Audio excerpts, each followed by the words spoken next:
काही न मागती देवा, काही न मागती देवा, त्यांची करू हरी सेवा. हळू हळू फेडी रोण होनिया रूपे होऊ न शके वेगळा, होऊ न शके वेगळा, क्षण एक त्या निराळा. हळू हळू फेडी रोण होनिया रूपे. तुका म्हणे भक्तिभाव, तुका म्हणे भक्तिभाव, तोची देवाचाही देव. हळू हळू फेरी होनिया रूपे. विठ्ठल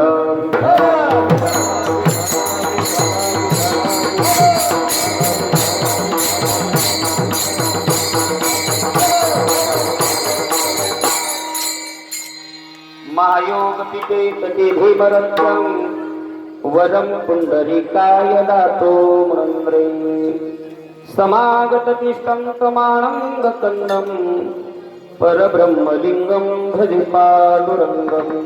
पांडुरंगा करू प्रथम नमन, दुसरे चरण संतांचिया.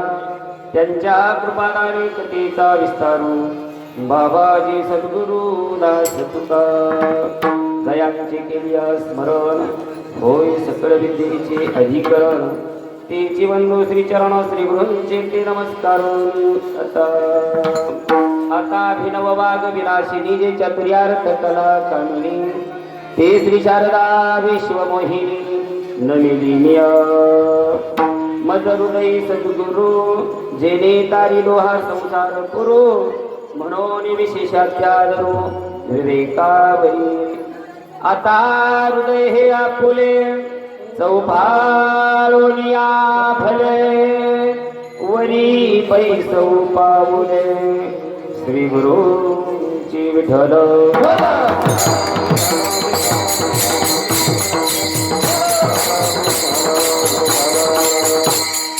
नमो ज्ञानेश्वरा, नमो ज्ञानेश्वरा,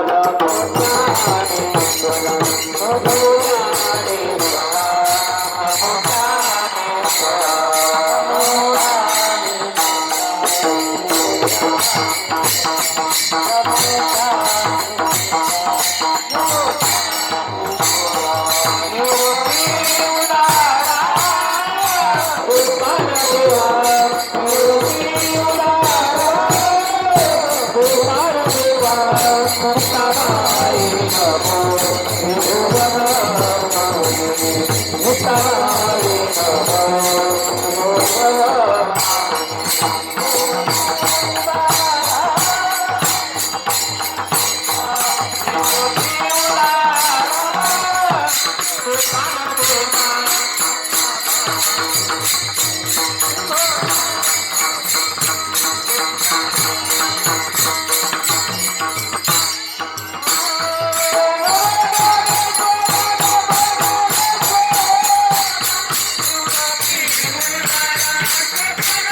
नमो सद्गुरु भक्त कल्याण मूर्ती.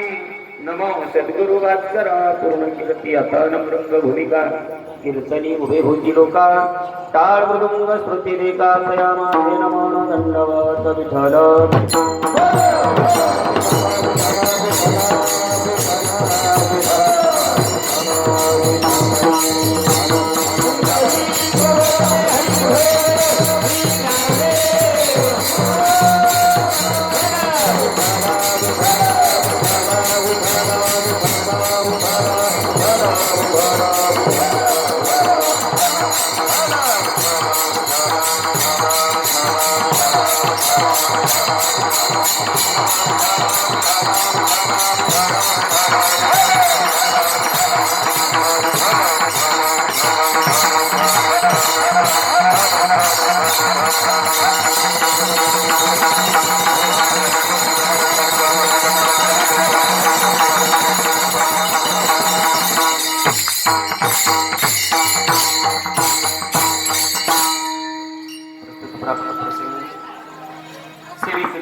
देऊचे सुप्रसिद्ध साधू वैराग्याचे मानवी मानव संत सम्राट शिवंजनी महाराष्ट्र भजन जगमान्य जगदवंदनीय जगद्गुरु श्री संत तुकाराम महाराजांचा अखिल विश्वाला पावन करणाऱ्या चंद्रभागा मातेप्रमाणे असणाऱ्या अभंगातील 4092 अभंगापैकी 2043 अभंगाचा 4 चरणाचा काहीही न मागणाऱ्या भक्तांच्या जीवनातल्या या निष्कामती बद्दल भगवान परमात्मा त्यांच्या ऋणातून कसा हळूहळू उत्तीर्ण होतो किंवा परमात्मा कोणत्या 2 गुणासाठी आसुसलेला आहे या गोष्टीचा विचार मांडणारा 4 कडव्याचा अभंग आहे.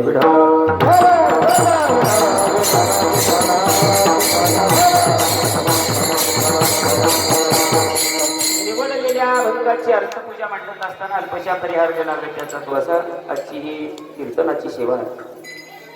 पवित्र अशा कळवमनच्या पवित्र दरबारामध्ये गेली अनेक वर्षापासून चालत असलेला हा अखंड अमावस्येचा नियम आणि आज या अमावस्येचं वैशिष्ट्य म्हणजे आजची ही अमावस्या सोमवती अमावस्या आहे. अमावस्येचे काही बरेच प्रकार शास्त्रामध्ये 6-7 प्रकार आलेले आहेत. आपली वेळ आता आपल्याला पूर्ण अमावस्याचं चिंतन बघायला वेळ नाही, त्यामुळे आपल्याला अभंगाचा भाव बघायचा. आजची जी अमावस्या तिथे फक्त चिंतन पाहू आणि पुढे चलू विडलं.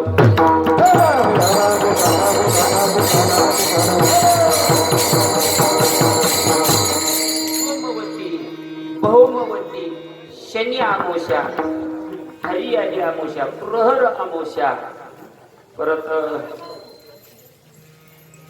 धर्मशास्त्रातलं मला तिचं नाव आठवलं पण आपल्या व्यावहारिक भाषेत तर सगळ्याला माहिती असलेली गटारा अमावस्या आणि अमावस्येचे प्रकार आहेत. त्याची सोमवती अमावस्याच्या अमावस्येची फलश्रुती विशेष काय आहे? आजच्या अमावस्याला जर महिलांनी या आजच्या अमावस्येचं जर व्रत मनोभावनेनं यथाविधी शास्त्रोक्त पद्धतीनं जर केलं तर तिच्या पतीला दीर्घ आयुष्य लाभतं. पतीला दीर्घायुष्य लाभ प्राप्त करून देणारी ही असणारी विशिष्ट अमावस्या म्हणजे सोमवती अमावस्या. विठ्ठल.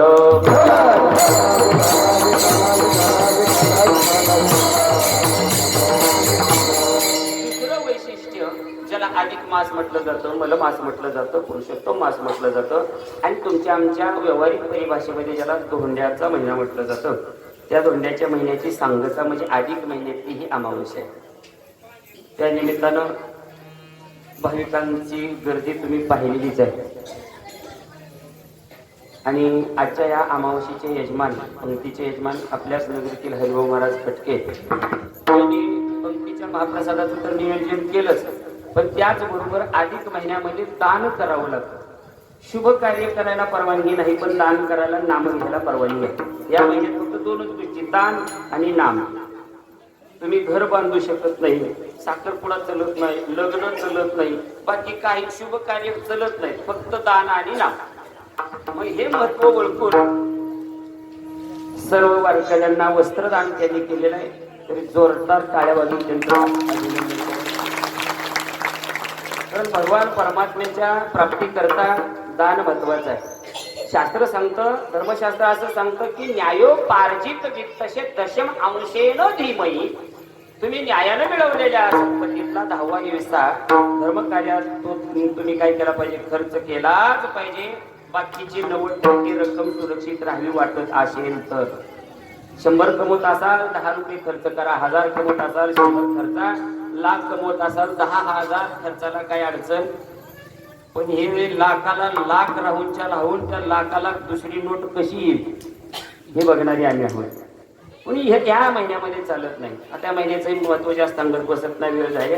अभंगाचं फार गोड चिंतन आहे. म्हणून असं या अधिक मासाच्या गोड पवित्र असणाऱ्या ह्या अमावस्येच्या पर्व काळावरती ज्यांनी अन्नदान केलं, वस्त्रदान केलं, द्यावे तेवढे धन्यवाद. कमी कोटी कोटी धन्यवाद. उपस्थित सर्व स्तोत्रवर्ग, टाळकरी वृंद, हार्मोनियम वादक, मृदंग वादक सर्वांच्या पायाला विनम्र भावानं अभिवादन करतो, माझ्या सेवेला सुरुवात करतो. विठ्ठल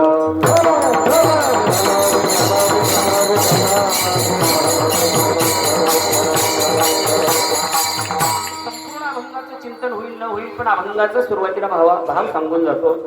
तुकाराम महाराज या अभंगामध्ये म्हणतात, भगवान परमात्मा त्या भक्ताचे सेवे करता धावत जातो, त्यांची करू धावे सेवा. धावत जातो. कोणाची सेवा करायला धावत जातो? जो भक्त अपेक्षेनं भक्ती करतो, काहीतरी मागण्याकरता भक्ती करतो, त्याची नाही बरं.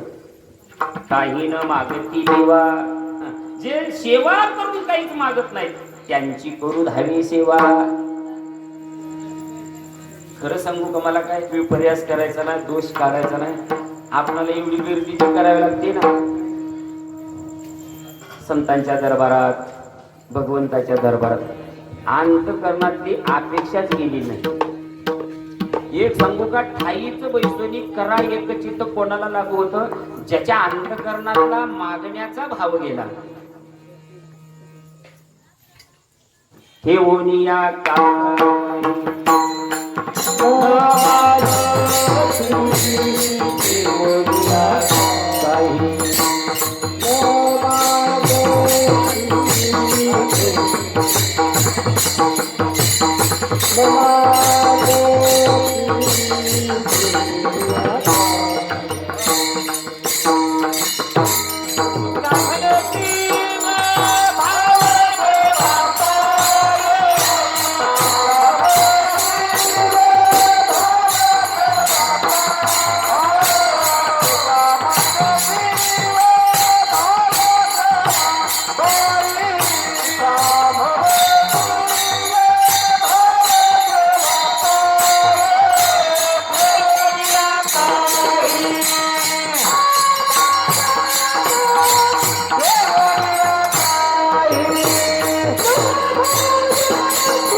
जीव आणि भाव देवाला समर्पित करतो, पण देवाला येतं किंचित मागत नाही, त्याची सेवा करायला देव धावतो.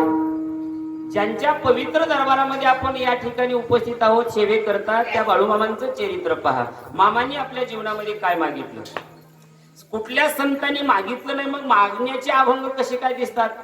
मागणी पर प्रकरण जगद्गुरु तुकोबाराच्या एकट्याच्या अभंगामध्ये 100 अभंग आहेत मागणीचे. 4092 अभंगामध्ये 125 अभंग मागणीचे आहेत. मग हे कसं काय? त्याचं एकच आहे, संतांना मागायचं नाही, फक्त भगवंत आग्रह करतोय त्याच्या ऋणातून मुक्त होण्याकरता. देवाची इच्छा आहे. बघा, मागणीच्या संबंधाने एक वाक्य सांगतो तुम्हाला, जरा बारकाईने ऐका वाक्य. संतांच्या जीवनामध्ये देवाकडं काहीच न मागण्याची इच्छा आहे. वाक्य ऐका. संतांच्या जीवनामध्ये देवाकडं काहीही न मागण्याची इच्छा आहे, तर न मागणाऱ्या संतांच्या कडं देवाची, त्यांनी काहीतरी मागावी ही इच्छा आहे. देवाची इच्छा आहे म्हणून मागावं लागतं. आणि जर यदा कदाचित एखादा मृत्यू लोकामध्ये व्यवहारामध्ये जीव त्या पदाला प्राप्त झाला, कुठल्या ईश्वर प्राप्तीला भगवंत प्रगट करण्याकरता जर त्यानं भक्ती केलेली असेल, आणि यदा कदाचित भगवंत त्याच्या समोर उभे असतील वरंबही म्हणून, तर त्यावेळेस त्या जीवाला कळावं देव प्राप्त झाल्यावर काय मागावं लागतं, कसं मागावं लागतं, काय मागावं लागतं हे दाखवण्याकरता संत मागतात, नाहीतर त्यांच्या करता काही मागितलं नाही. चला, मामांच्या जीवनातलं चरित्र बघा तुम्ही. मामांनी काहीच मागितलं नाही, पण देवाच्या आग्रह करता आणि आमच्या जीवनाला कळावी मागणी कशी करावी याच्याकरता देवाकडं, पांडुरंगाकडं फक्त बाळूमामाने एकच मागणं मागितलं. करारी आवाज होता महाराज बाळूमामांचा, करारी आवाज होता. तुम्ही ती मालिका बघितली असेल संत बाळूमामांची, त्याच्यामध्ये बाळूमामा पात्र करणाऱ्या त्यांचा आवाज ऐकला, त्यापेक्षा करारी आवाज होता. स्वतः बाळूमामा देवाला म्हणायचे, पांडुरंगा, ए पांडुरंगा, तुला द्यायचंच असेल, माझं मागणं नाही, पण कदाचित तुझ्या मनामध्ये इच्छा निर्माण झाली असेल तर कोणी एक बाळूमामा माझी भक्ती करतोय, भगवत भक्त आहे, दीनदयाळू माणसाला, मुख्या प्राण्यांचा तू काय करतोय, सांभाळ करतोय. आरतीमध्येच उदाहरण आलेलं आहे बघा, की नाही? दुसऱ्या चरणामध्ये उत्तर दिलं, मेंढ्याला किती उन्हातानात मुक्या प्राण्यावर अपार प्रीत नीतीने वागावे कमी नाही होत आणि उन्मत्ताला मामा शासन दे. जय देव जय देव जय बाळू मामा. इतक्या वर्षापर्यंत काही भक्त बाळू मामाच्या आरतीला यायचे पण एक कडवं पाठ नाही. विठ्ठल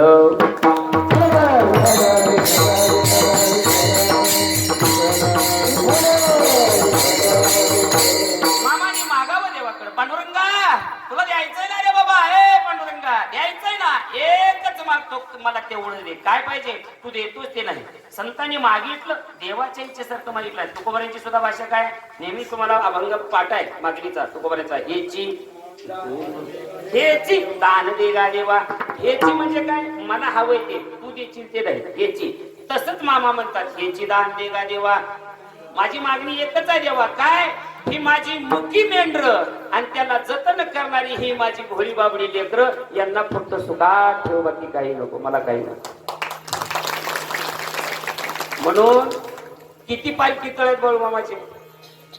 एवढ्या पालखी तळावर रोज कीर्तन होते, रोज आरती होते आणि रोज महाप्रसाद होते. कुठलाच मनुष्य पालखी तळावर उपाशी जात नाही आणि कुठलाच मनुष्य दुःखी होऊन जात नाही. सगळे इथं दुःख घेऊन जातो, जाताना दुःख इथं देऊन जातो महाराज. मग मला सांगा, इथं येणारा भगवत भक्त इथं मामा नीट करत नाहीत, लक्ष देऊ नका. मामानी मागणी मागितली आहे, माझ्या लेकरांना माझ्या मेंढरांना सुखी ठेव. मग मामाच्या दरबारात आल्यावर मामा नीट करत नाही, तर मामा करता स्वतः पांडुरंग येऊन त्या पेशंटचं दुखणं नीट करतो. ही मामाची शक्ती आहे. विठ्ठल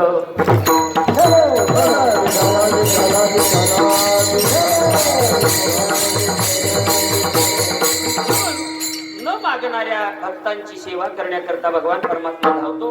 तर त्यांनी एवढी सेवा केलेली असते त्या भगवत भक्तांनी, त्याचं ऋण झालेलं असतं. ते ऋण देवाला सुद्धा एकही ऋण फेटत नाही.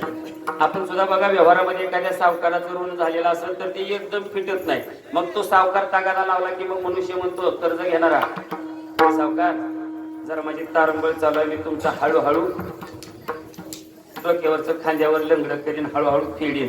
देवाला सुद्धा एवढं ऋण होतं संतांच्या सेवेचं की ते सुद्धा हळूहळू फेडावं लागतं. स्वतः तुकोबारांची भाषा आहे, हळूहळू फेडी ऋण. पण कसं होऊन या रूपे देईन. मग तो इथं बाळूमामाच्या मंदिरामध्ये या पवित्र दरबारामध्ये आरतीच्या टायमाला असेल, ते मेंढरांचा कळप राखताना ते सेवा करताना असेल, स्वयंपाकाची सेवा असेल, मंदिर झाडतानाची सेवा असेल, जीव वाढतानाची सेवा असेल, काही जरी अडचण आली, परमात्मा कुण्याही रूपात येऊन त्या भगवत भक्ताची सेवा आणि त्या सेवेत जरूर फिरून जातो हे कळत नाही. हळूहळू फेडी ऋण होऊन या रूपे देन. एवढंच नाही तर होऊन शक्य वेगळा. त्या भगवत भक्तापासून भगवान परमात्मा वेगळा राहत नाही. किती क्षण एक त्या निराळा डोळ्याचं पातळ लावून उघडेपर्यंत जेवढा वेळ लागतो तेवढा सुद्धा वेळ देव भक्ताला सोडून राहत नाही. म्हणून शेवट तुकोबाराय सांगतात, मग एवढी जी प्राप्ती झाली त्या भगवत भक्ताला कोणत्या गुणामुळं, तर 2 गुण त्या भगवत भक्ताकडे पाहिजे. एक भक्ती आणि भाव. हे जर 2 गुण त्याच्याकडे असतील, तुकाराम महाराज म्हणतात, तो देव नाही देवाचाही देव होतो. तुका म्हणे भक्तिभाव आणि तोची देवाचाही देव होत नाही तो, तर देवाचा देव होऊन जातो. पण 2 गुण महत्वाचे आहेत. विठ्ठल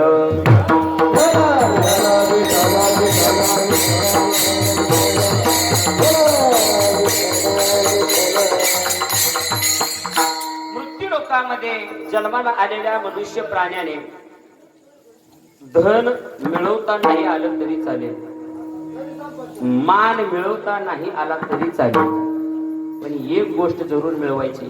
त्या गोष्टीचं नाव आहे गुण. गुण मिळवल्याशिवाय राहायचं नाही. धन नाही मिळवलं तरी काय फरक पडत नाही, मान नाही मिळाला तरी फरक पडत नाही, पण गुण पाहिजे. बघा, गुण मिळवण्याकरता प्रयत्न करावा. आता ऐकणारे काय जण जाणकर श्रोते म्हणतील, महाराज धन मिळवून नाही मिळवलं तरी चालेल म्हणताय, पण या जगामध्ये चालतं कोणाचं? बोला. धनवंताला सर्व मान्यता आहे जगी, मानिती सर्व वचन, माता पिता बंधुजन मानिती सर्व वचन. घरातले माणसं सुद्धा कोणाचं ऐकत नाही. काय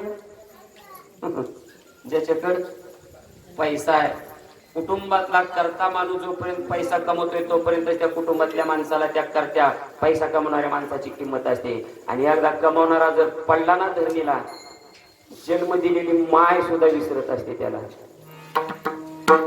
जगाचा व्यवहार आहे, जगाचा व्यवहार. पैसा पाहिजे, पैसा. तुम्ही म्हणता नाही पैसा मिळवला तरी चालेल. अहो पैसा मिळवला पाहिजे. पैसा मिळवण्याकरता लोक काय करत नाहीत. पुत्र तो झाला पित्याचा वैरी, कशा करता? धना करता, धना. आणि तुम्ही म्हणता खुशाल म्हणता धन नाही मिळवलं तरी चालतं. हो, धर्मशास्त्राच्या भक्तिशास्त्राच्या दृष्टीनं धन नाही मिळवलं तरी चालतं, पण धनाशिवाय भागत नाही.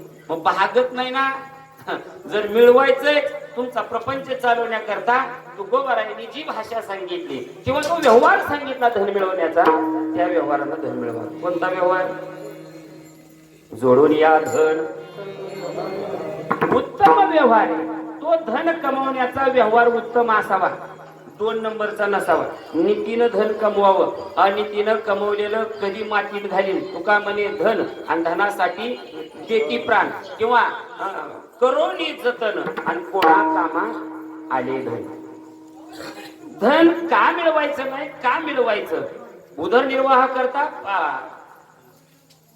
या इथवर पोटा करता मिळवायचं, पण उत्तम व्यवहाराने मिळवायचं. आणि मिळवत असताना व्यवहार उत्तम करायचा आणि जास्त साठवण्याच्या मार्गाला जायचं. पण अलीकडे लोकांचा एवढा हव्यास वाढलाय. 8 मजली जरी बांधकाम झालेलं असलं तरी सुद्धा 8व्या मजल्यावर जर तुम्ही वरी टेरेसला गेलात तर सळ्या रिकाम्या दिसतील. त्यांना जर विचारलं ही कशाला ठेवले, आलाच कुणकाला ही कला ती कला आमचा 9वा काढायला. म्हणजे अंतकरणातला हा हव्यास माणसाचा मिटला नाही. ज्याला 10 मिळाले त्याला 100 मिळाले वाटतात, 100 मिळणाऱ्याला 1000, हजाराला लाख, लाखाला कोटी, कोटीवाल्याला वाटतं हेलिकॉप्टरवाल्याला वाटतं इमानाला वाटतं इंद्र व्हावं, इंद्राला वाटतं ब्रह्मदेव व्हावं, ब्रह्मदेवाला वाटतं मी स्वयंभू व्हावं. ही अहो आशा देवाला चुकली नाही. आशा उपजली अनंताशी नीच वामन द्वारे त्याशी. जो जगाचा जो दाता आहे, जगाला दान देणारा तो परमात्मा, तो त्या आशेपोटी भिकारी झाला आणि वैऱ्याच्या दारात द्वारपाळता त्याला प्राप्त झाला. जो जगाचा नित्यदाता, ही भागवतातली ओवी आहे. जो जगाचा नित्यदाता तो आशेने भिके केला सविता, वैर्याच्या द्वारी झाला मागता, द्वार पाळता तेने त्यासी. द्वारपाळ वॉचमॅनची नोकरी करावी लागली. कोणाला? देवाला. कशामुळं? आशेमुळं. मग तुमच्या आमच्या तर जीवनाची आशा आणि याच आशेच्या संबंधानं, आशा म्हणजे कोणी इथं कोणा असेल तर ती सूर तर ती मनाची काय रात्रचा महाराज होता मस्त माझंच कीर्तन सांगत. ही आशा नव्हा आपली 2 पायाची. आशा म्हणजे अंतकरणातली इच्छा. या आशेमधून फक्त संत सुटले. तुका म्हणे आम्ही देवा होऊन बळी राहिलो ते निराळी आशा भक्ताईशी जाणार जे रे उदास गेले आशा पाश. ज्याचा आशा पाश निघून गेलाय ना त्याचीच भक्ती आहे बाबांनो. ज्याच्या अंतकरणातला हा मागण्याचा हव्यास जोपर्यंत जात नाही तोपर्यंत ईश्वर जवळ सुद्धा स्वप्नात सुद्धा येत नाही. त्यांनी नादच करायचं नाही. देव मला भेटेल, काय तर माझं काम करेल, माझ्या जीवनातलं संकट दूर करील. आणि ही खुणगाटाच्या कीर्तनात बांधून जा. जोपर्यंत तुमच्या जीवनातली कोणाकडून तर काहीतरी मिळवायची किंवा मिळण्याची अपेक्षा जात नाही तोपर्यंत ईश्वर तुमच्या करता येत नाही. आम्ही साधं कुठलंच कार्य फुकट करत नाही. इथं मंद माणूस सुद्धा कार्याला प्रवृत्त फुकट होत नाही. मंद सुद्धा, लहान लेकरू सुद्धा दुकानला लावलं तर ते आकाचं कमिशन आधीच काढून घेते. 2 रुपये चॉकलेटला आधीच कमिशन काढते. इथं फुकट कोणी कोणाचं काय काम करत नाही. मग कर्म सिद्धांत सांगत असताना 3ऱ्या अध्यायामध्ये भगवान परमात्म्याने अर्जुनाला सांगितलं, अर्जुना कर्मण्य मा फलेषु कदाचन. कर्म कर पण फलाची अपेक्षा करू नको. जमली तर बसलेल्यानं रोजानं जायचं पण पगारीची अपेक्षा करायची नाही. सोमवारी त्याला उठू देत नव्हतं. कसा आलता दिवस निघाल तर दारात आलता की बाबा आता पगार द्यायला काय झालं. काम केलेला पैसा कोण सोडणार. कर्म केले, कर्मफळाची अपेक्षा करायची नाही. म्हणजे हो खरंय होय, कर्मफळाची अपेक्षा न ठेवता जर कर्म केलं तर तुमच्या मनामध्ये जेवढी अपेक्षा आहे, इच्छा आहे, त्याच्यात कितीतरी पटीनं भगवंत दिल्याशिवाय राहत नाही. विठ्ठल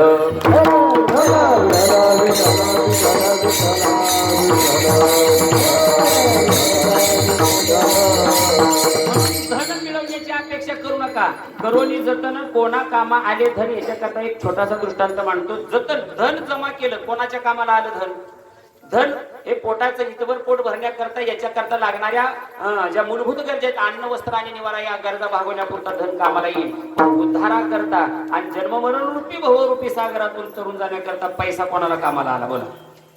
पैशानं मरण चुकलं कोणाला? पैशानं जन्म चुकला कोणाचा? नाही चुकत. धनानंच ही क्रिया होत नाही. आणि मग जर तुम्ही एवढा डोंगर धनाचा साठवून ठेवला असेल तर ते काय कामाला येणार? करोनी जतन लावी पोराशी भांडण. जमा पै पै पै पै करून ठेवायची, मरून जायचं आणि मग राहिलेलं धन लागतं भांडण पोरात. हे वास्तव घडते महाराज. लक्ष देऊ नाही का? एक श्रीमंताची पंगत चालू होती. एक 8 दिवसाचा भुकेला व्यक्ती वाटसरू वाटेने जात होता. त्याने ती पंगत बघितली, विचार केला 8 दिवस पोटात अन्नाचा कळ नाही, पंगत चालू आहे, श्रीमंताची दिसते आणि चांगले पदार्थ आहेत, आज यथेच्छ भोजन करावं, तृप्त व्हावं म्हणून तो पंक्तीला बसला. पंक्तीला बसल्यानंतर तो 8 दिवसाचा उपवासी असल्यामुळे त्याला त्या ताटामध्ये किती पदार्थ घ्यावे काही सुमारच राहिली नाही. भातवाला आला, त्यानं काय त्याच्या नियमाचं वाढलं की म्हणायचं टाका अजून 2 पाया टाका. ते म्हणायचं आपल्याला काय करायचं आहे, आपली पंगत आहे, काय कमी पडलं तर ते हरिभाऊ बघून घेते, पुन्हा डबल चालते पाटील. वाढणाऱ्याने या गोष्टीकडे ध्यान द्यायचं जरा. मग ते वाढा 2 पाळ्या वाढल्या, पुन्हा आली चपाती आली, काय पुरी आली, त्यांनी वाढल्या 4, अजून टाका 4, 2 टाकल्या. 25 पदार्थ होते, त्यानं लिमिटच्या बाहेरच वाढलं. असा त्या ताटावरती, त्या पात्रावरती कमीत कमी गुडघे इतका अशी शिग लागली, पात्रात बसायला जागा नाही. आणि शेवटी एक पदार्थ आला आणि तो आता वाढायला जागाच नाही. मग त्यानं काय केलं असेल, दोन्ही हात पूर्ण पात्राला अशी लावली, इकडे इकडे जाऊन ना वाढले. म्हणलं वाडा आता या हाताच्या वरी जोपर्यंत सांगत नाही तोपर्यंत बरा म्हणलाय. त्या वाढणाऱ्यानं भरलं, दृष्टांत संपला. लक्ष देऊ नाही का?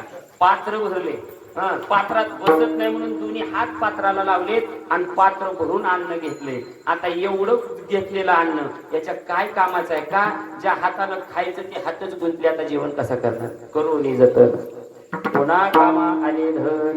जसं अन्न घेतलं पण खायच्या कामाचं राहिलं नाही, तसं धन जतन करून कोणाच्या कामाला येत नाही. म्हणून धन मिळवण्याच्या मागे जाऊ नका. शास्त्र सांगते मिळवायचं असेल एखाद्याला शंका म्हणून मी मगाच प्रमाण सांगून टाकलं, मान मिळवायच्या मागे जाऊ नका. दुसरा मुद्दा मान, रडोनी मागती मान. नाही नाही नाही नाही नाही.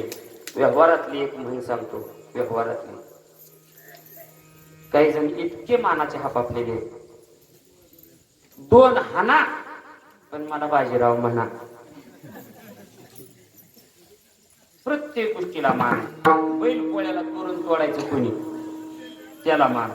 दसऱ्याला ते सोनं लुटायचं, आपट्याची पानं ती सौंदर्य आणलेली, त्याची पूजा करून पानं वाटायचा, मान कोणाला? त्याला मान आहे. फाल्गुन महिन्यामध्ये माघ महिन्यामध्ये येते पौर्णिमा होळीची, त्या होळीची पूजा करायची. पूजा करायचं एक पण ठीक आहे हो, पण शिमगा म्हणजे बोंबलायचं कोणी, याला सुद्धा माणसं हापापलेली. मानासाठी धडपडू नका, कारण अन्न मान आणि धन हे तुम्ही मागण्यानं मिळत नाही, तर तुकोबारायचं त्याला प्रसिद्ध प्रमाण आहे, ते प्रारब्धावर अवलंबून आहे. विठ्ठल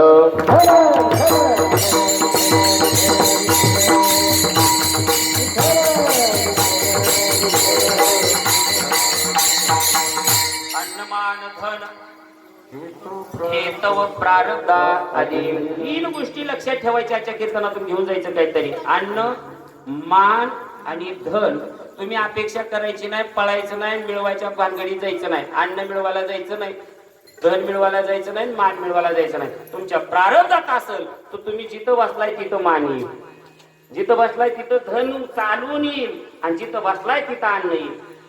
नंतर मागच्या कडेला बसला, तिला कोण पात्रवळी घेऊन येतो का नाही, कसं होतंय की तू जरा 2 मिनिटं दम काढून बघ ना. ज्यांनी आषाढी वारी केली त्याला याचा अनुभव येतो. अन्न नशिबात लागतं. अन्न एक मुद्दा विनोदासाठी सांगत नाही, माझा प्रमाण काय, मी प्रमाणावर बोलतोय. अन्न मान धन हे तो प्रारब्धा अधीन, म्हणून याला जास्त अपेक्षा करायची नाही, धावपळ करायची नाही.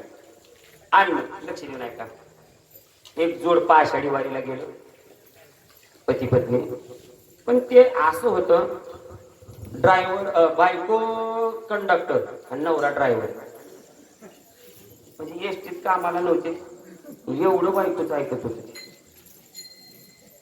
ज्याला कळालं त्याला धन्यवाद, ज्याला नाही कळालं त्याने आता कीर्तन झालेले एकदा पंगत होत्या विठ्ठल.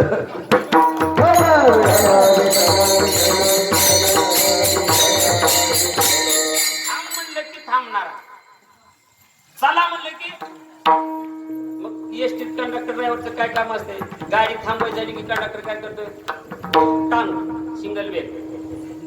कसला बी ड्रायव्हर त्याच्या मनात नसू द्या, त्याला गाडी सुरुवात करावी लागते, आणि टांग टांग डबल वेल झाली निघाला. तस अगदी तस इतका बाईक बुद्ध्या बायकोचा आधीन झालेला. किती जेवायचं, कधी उठायचं, कधी बसायचं, कुणकड फिरायचं, कोणते कपडे, सगळं हिच्या मनावर. आणि असं निघालं जोडतो, आणि निघालं ते निघाला. तर वारीत गेले होते नीट चालावं, हातात हात धरलाय, आता कुठं काय फिरायला गेला का निघाला काय, असं धरून निघाले. एवढ्यामध्ये समोरून काही वारकऱ्यांचा एक समुदाय आला, आणि त्या दोघांची ताटातूट झाली. हे गेलं दिंडी कल्या आपलं, हे पत्नी गेली दिंडी कल्या बाजूला, आणि हे गेलं रोड कल्या बाजूला, वाटपाच्या साईडला, वाटपाचे दुकान असते. एक भाविक बुंदीचे लाडू वाटत होता, हातात न बसणारा लाडू, असा मोठा लाडू होता. नेमकं गेला, त्याने विचार केला ही गिराईक तिकडं आहे, तर परत तिला विचारल्याशिवाय खाता येत नाही. लाडू आलाय ना, अन्न प्रारब्धावर अवलंबून आहे. मग तो लाडू त्यांनी वाटणाऱ्याकडे गेला, हातात लाडू घेतला, आणि त्यांनी विचार केला जर ही बायकोनं बघितला तर लाडू खाऊन देणार नाही, तिने यायच्या आत गिळायचा आहे. अख्खा लाडू तोंडात टाकला. अख्खा लाडू तोंडात टाकल्यावर किती बी चाबळला आणि काय बी केला तर त्याला कमीत कमी तुमच्या तुम्ही ठरवा किती वेळ लागतो. एवढ्यामध्ये ती गर्दी निघून गेली, आणि बायकोचा आवाज आला, अय कुठं आहे कुठं आहे म्हणून आवाज आल्या आल्याची याला ठसका लागला. बंदुकीतून गोळी सुटावी असा तोंडातून लाडू निघाला. पुढं कुत्र जांभळी द्यायला होत, त्या कुत्र्याच्या तोंडा जाऊन पडला. माझा दृष्टांत संपला.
मला द्रुपद आठवण गेलतो म्हणून मी चाल लावून म्हणलं नाही, कारण तेवढं मला यातलं काय गायनातलं जमत नाही. पण काही नियम आहेत की द्रुपद पाठ असं तर म्हणायचं, तर मग चालत अशी म्हणायची की त्या महिन्याच्या चरणाला सुटली पाहिजे, असे काही नियम आहेत गायनाचे. महाराजांनी ते प्रमाण त्याची उणीव भरून काढली. अन्न मान धन हे तो प्रारब्धा अधीन काय सोस तरी शिवाया. का सोस करावा माणसाने अन्न? आता मला सांगा ते कुत्र कुठे गेलं का मागायला हात पसरीत लाडू मला द्या म्हणून. थाईच बसल्या जागेवर तोंडात आला अगदी. याच्या तोंडातलं गेलेलं त्याच्या तोंडात गेलं. पण तोंडामध्ये मुखामध्ये गेलेला ग्रास गिळो सत्ता हाती नाही क्षणभंगूर जाईल कळी तत्वता. म्हणून अन्नाच्या बाबतीमध्ये अन्न मिळवताना दहावी करायची नाही. बर धनाच्या बाबतीमध्ये तसंच आहे. धन मिळवताना प्रारब्धाच्या अधीन धन आहे. तुमच्या नशिबात असेल तर धन कुठूनही कसंही कुण्याही रूपाने येईल. म्हणून त्याच्या मागे काही वेळ लागायची गरज नाही. मान मिळवताना सुद्धा तेच करायचं. स्वतःहून माना करता रडून मान घ्यायचा नाही. हा बापायचा नाही मानाला. मलाच मान मिळावा, माझा सत्कार व्हावा, माझाच गुणगौरव व्हावा, मलाच लोकांनी विचारावं, या गोष्टीत पडू नका. मान मिळवण्याकरता सोस करचाल म्हणजे वाया असणारा तिथं झट करचाल. तुमचा वेळ घालवू नका. काल परवा तुम्ही बघितलं असेल युट्यूबला काय ती आलेली क्लिप होती बघा, व्हिडिओ आलेला. एका जावयाला, आता मी माझ्या पद्धतीने त्याला लावतो रंगवतो. एका जावयाला धोंडे खायला बोलवलं. ते मला अंगठी असेल तर धोंडे खायला येतो. सासरवाडीच्याने कर्ज काढून अंगठी केली. पण अंगठी तशी द्यायची नसते या धोंड्याच्या महिन्यात. कशात घालायची असते? धोंड्यात घातली. मग धोंड्यात घातली ती जावाई म्हणला बोटात घातल्याशिवाय मी खात नाही.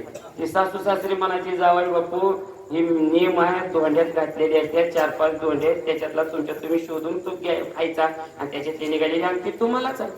पण हे आता अंगठी मिळायचा मान मिळत होतात पण हे गोष्ट फुगून एवढ्यात मांजर आलं म्हणलं तुला नग का अंगठ्या असलेला धोंडा मांजराला खाल्ला. अख्खं घरबार त्या मांजराच्या महागाय अजून.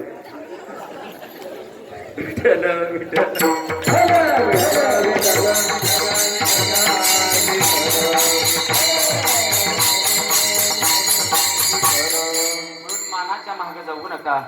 2 गोष्टी सांगितल्या. आणि आपलं धन आणि मान मिळवू नका. नाही मिळवलं तरी चालेल पण गुण मिळवल्याशिवाय राहू नका. धनवंताला मान्यता जरी जगतामध्ये असली तर ही वरवरची मान्यता आहे. मानवानाला सुद्धा तर मान्यता नाहीच. पण सगळा जग ज्याची वाट बघतो कोणाची? ज्याच्याकडे गुण आहे त्याची. तुकोबरायचं प्रमाण आहे त्याला. व्हावा वाटे जना तुका म्हणे साठी गुणा. व्हावा वाटे जना पण कशासाठी? तुका म्हणे 60 गुणा. ज्याच्याकडे गुण आहे ना तो आपल्याकडे तो म्हणजे व्हावा वेळोवेळा होण्याची किंवा तो वेळोवेळा त्याचं दर्शन व्हावं. मला सांगा एखादा सुंदर गायक आहे म्हणजे गाण्याचा गुण त्याच्याकडे. प्रत्येकाला वाटतं का नाही तो गायक इथं असला पाहिजे. वावा वाटे जना बाकीचे गाणारे असतातच पण बाकींच्या पेक्षा विशेष गुण त्याच्याकडे आहे. त्या गुणामुळे तो व्हावा वाटतो म्हणजे तो जवळ यावा वाटतो. म्हणून धन आणि मान मिळवण्यापेक्षा गुण मिळवावा. बर गुण मिळवला. काही माणसं आता कीर्तन ऐकून गेल्यावर त्यांच्या डोक्यात बसल महाराजांनी सांगितलंय धन मान मिळवायचं नाही पण गुण मिळवायचं. काही जण गुण मिळवतात गुण मिळवत नाहीत असं नाही. गुण मिळवण्याच्या पाठीमागे आहेत. काही जणांनी मिळवलाय पण एक घोटाळा करून. कोणता? गुण मिळवला पण जवळचा अवगुण टाकला नाही. मग गुण मिळवून काय उपयोगाचं? बोला. जवळचा अवगुण टाकला पाहिजे की नाही? आता गुणवान भरपूर आहे. मस्त नंबर 1 महाराष्ट्रात 1 नंबरचा पकवाज आहे. मृदंग वाजवते. हात धरत नाही कोण त्याचा पायच धरतात. पायावर इतका सुंदर मृदंग वाजवतो. पण येताना थोडी आज्ञा घेतल्याशिवाय पकवाज मृदंग वाजवणं हा चांगला गुण आहे. पण पेल्याशिवाय न वाजवणं हा दुर्गुण टाकत नाही. अवगुण टाकला पाहिजे. नुसतं गुण मिळवून गुणाचा साठा करून उपयोग नाही. गुणाला त्यावेळेसच किंमत आहे जोपर्यंत अवगुणाला टाकतात. तोपर्यंत प्रमाण सांगतो. तुका म्हणे न करी हे का आणि गुण घेऊन अवगुण टाका. माणसं हे का करतात? गुण मिळवण्याचा मान मिळवण्याचा. चालेल करा हे का मिळवा गुण चांगली गोष्ट आहे. गुणाशिवाय किंमत नाही. पण गुण मिळवत असताना ध्यानात ठेवा अवगुण टाका. अवगुण टाकून गुण मिळवा. पण माणसं हे करत नाही. मग घोटाळा कसा होतो? एक सुंदर उदाहरण सांगतो. ज्ञानोबाच्या त्याला ज्ञानेश्वरी ओव्या आहेत प्रमाणाला. एक वेळेस राजहंसाचा थवा आकाश मार्गाने उत्तर दिशेकडून दक्षिण दिशेकडे जात होता. आकाश मार्गाने चालले होते. जाता जाता जाता जाता आकाशातून जात असणाऱ्या त्या राजहंसांना एका ठिकाणी एका गावामध्ये काही कावळे काहीतरी प्राशन करीत असताना काहीतरी खात असताना दिसले. त्या राजहंसांनी विचार केला, काय खात असतील बाबा हे कावळे? पक्षी आहेत, म्हणजे आपल्याच जातीतलेच, आपल्याच योनीतले. भले आपण राजहंसात ते कावळे, पण दोघं पण कोण आहोत आपण? पक्षीच आहोत. ते राजहंसाचा थवा खाली उतरला, पाहिलं ते काय खातात कावळे. कावळ्याला चाराच काय, कावळ्याचा खाद्यपदार्थ काय, त्याच्या गुणामुळे, त्याच्या गुणामुळे नाही, त्याच्या अवगुणामुळे. तर रामायणामध्ये प्रसंग येतो, भगवंताने त्याला शाप दिलेला आहे, ज्या तोंडानं सीता मातेची तू अपेक्षा केलाच, त्या तोंडानं तुला उभ्या आयुष्यात चांगला चारा मिळणार, गावाच्या कडेला तुला फिरावं लागेल. मग तू शेणाच्या गोळ्या खात होते कावळे. राजहंसाने विचार केला, पक्षाच्याच जातीचे आहेत, आपणही पक्ष, बिचारे काय खातात? शेणाच्या गोळ्या खातात. आपणच आपल्या जातीला सहकार्य करायचं नाही, कोणी करायचं? खेकडा प्रवृत्ती न ठेवण्यापेक्षा एक सहाय्य करू अवघे धरू सुपन्नत, या न्यायानं त्यांना सहाय्य करण्याची इच्छा, भूमिका ही राजहंस पक्षांच्या मनामध्ये आली. राजहंस पक्षांनी निमंत्रण मांडलं कावळ्यांना. कावळ्यांना सांगितलं, बाबांनो काय खाता, हे काय खाता? ते म्हणजे आता जे आम्हाला जो चारा आहे तोच खातो. मग राजहंसांनी सांगितलं, या आमच्या ठिकाणाला या. मग राजहंस राहतात कुठं? ते ठिकाण, त्या ठिकाणाचं नाव आहे मानस सरोवर. आणि मानस सरोवरामध्ये काही नाही महाराज, राजहंस पक्षाचा एकच चारा आहे, मोत्याचा चारा खातात. मोती खातात, मोती. राजहंस पक्षी बाकी काय खात नाहीत, मोत्याचा चारा लागतो त्याला.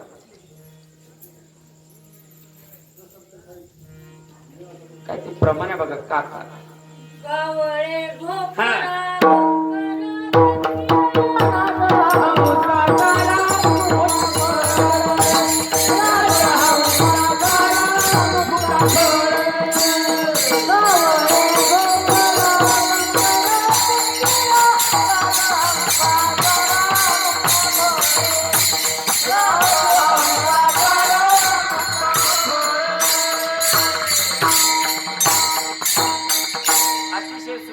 महाराज मला आठवण येत आहे का?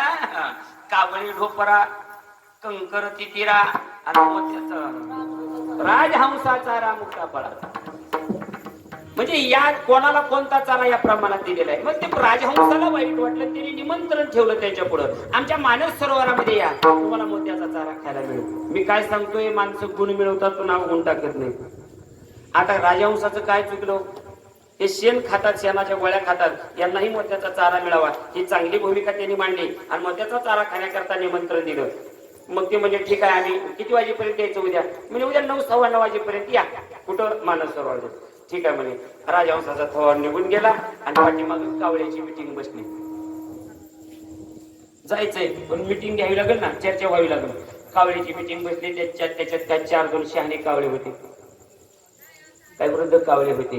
ते म्हणले, लेकानो उद्या जायचं होय र? म्हणजे हो, पण एक ध्यानात ठेवा, काय प्रवास म्हटलं, आता मानस सरोवर काय जवळ नाही, आणि प्रवास म्हटलं की शहाण्या प्रवाशानं एक करायचं काय, आपल्या पदरात काहीतरी शिदुरी घेऊन जायचं.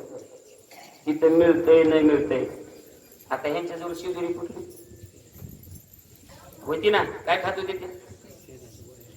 मग ते म्हणले, मग ठीक आहे की आता इथं खाऊ आणि तिथं बी नाही मिळालं तर तिथं बी खाण्याकरता घेऊ. म्हणून प्रत्येकाने पोटभर शेणाच्या गोळ्या खाल्ल्या आणि आपल्या दोन्ही म्हणजे तोंडामध्ये, दाढमध्ये इकडे इकडं 3-3, 4-4 काय गोळ्या असते ते प्रत्येकाने साठवून ठेवल्या तशाच. का? तिथं जर नाही मिळालं तर हेच मात दाखलायचं. गेले ते. गेल्या गेल्या मानस सरोवराच्या ठिकाणी राजहंसाने कावळ्याचं स्वागत केलं, जंगी स्वागत झालं. अत्तराचा फवारा, फुले, खाली फुले, वरी फुले. कोणाचं स्वागत? कावळ्याचं. एवढं ध्यानात ठेवा, कावळ्याचं स्वागत झालं. आणि मानस सरोवरामध्ये सगळे राजहंस बाहेर आले. कावळ्यांना सांगितलं, हे मानस सरोवर आहे, पूर्ण मोत्यानं भरलेलं आहे, यथेच्छ मोत्याचा चारा खा. सुटले कावळे मोत्याचा चारा खायला. गुण मिळवतात पण अवगुण टाकत नाही. मोत्याचा चारा खाल्लाही त्याने, पण जसा चारा खाल्ला आणि बाहेर गेटला निघाला पोट भरलेला कावळा, की त्या कावळ्याकडे बघायचं राजहंसानं आणि विचारायचं, कस काय मग, कसा आहे आमच्या इथला चारा? मोत्याच्या चाऱ्याची कशी आहे चव? बरं वाटलं ना? गोड लागला ना? एकाही कावळ्यानं बरं वाटलं म्हणलं नाही. प्रत्येकानं तोंड वाकडं तिकडे करायचं म्हणलं, ह्या आमच्या गावाकडे जी चव आहे ती छित चव आहे. घोटाळा झाला कशाने? मोत्याचा चारा खायला गेले पण तोंडातल्या शेणाच्या गोळ्या न टाकता चारा खाल्ला. व्यवहारात सुद्धा तसंच आहे. विषय विकाराच्या गोळ्या आम्ही छातीत हृदयात तोंडामध्ये भगवंताच्या दर्शनाला घेऊन जातो आणि मग भगवंताचं स्वरूप बघून सुखाची अपेक्षा करतो. ज्या संतांना देवाचं रूप बघून सुख झालं, रूप पाहता लोचनी ज्ञानोबरायांनी म्हणावं तेच रूप आम्ही पाहतो पण आम्हाला सुख का होत नाही? त्याचं एकच कारण आहे, जगाच्या पाठीवर सूर्य उदय झालेला सगळ्यांना आनंद आहे पण दोन जीवाला मात्र दुःख आहे. दोघांना आनंद होत नाही महाराज. ते दोन कोण आहेत? पै द्राक्ष रसा आम्र रसा वेळी तोंड सडे वायसा ज्ञानोबर वही देतात त्याला. आणि डोळे फुटती दिवसा डुडुळाचे. डुडुळ म्हणजे इथं नाव घेऊन पण सांगावं लागतं. माझ्या ज्ञानोबरांनी घेतले गुबड गुबड. दोघांना सूर्य उदय झालेलाच खपत नाही, दुःख होते. सगळ्या सृष्टीला आनंद होतोय पण या दोघांना दुःख होते. ते दोन कोण आहेत? एक आहे काजवा म्हणजे सोनकिडा आणि दुसरा आहे गुबड. गुबडाला सूर्य उदय झाला की दिसत नाही आणि काजव्याला सूर्य उदय झाला की ह्याची लाईटीचा कोणच विचार करीत नाही. हे सोनकिडा म्हणतो यानं कशाला उगवलं असेल, यानं जर नाही उगवलं असतं शेतकऱ्याने मला शेताकडे नेलं असतं बॅटरी म्हणून. कशाला? उजाडाला. आज तुझा उजाड कुठं? अशा ज्ञानोबा माऊलीचंच प्रमाण आहे. नामदेव महाराजांचं माऊलीचं आता आठवायचं नाही. अशा करोडो दिवे जरी लावले, करोडो दिवट्या पाजळ्या तर सूर्याच्या बरोबरी करू शकते. आणि तिथं काजव्याचा प्रकाश काय आणायचा?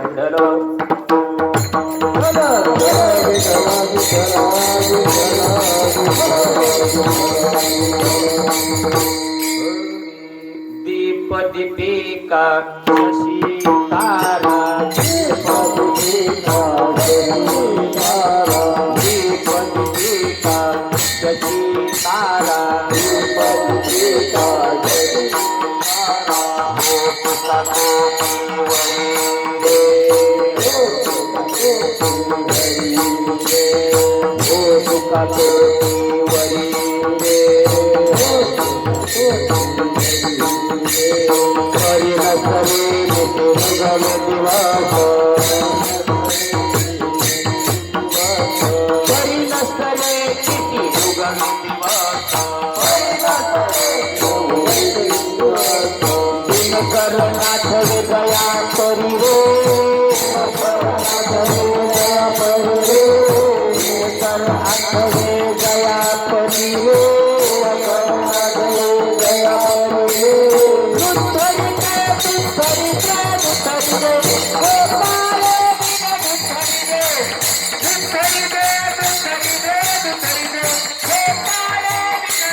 तुम्ही एकच शिका.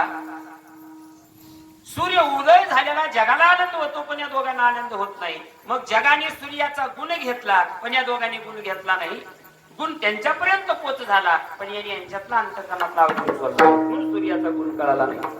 बऱ्याच जणांना गुणवान व्यक्ती भेटतात, गुणवान वस्तू भेटते, गुणवान सगळं काही भेटतं पण अंतकरणातला आवडून न सोडल्यामुळं त्या गुणवान वस्तूची किंमत आपल्याला कळत नाही महाराज.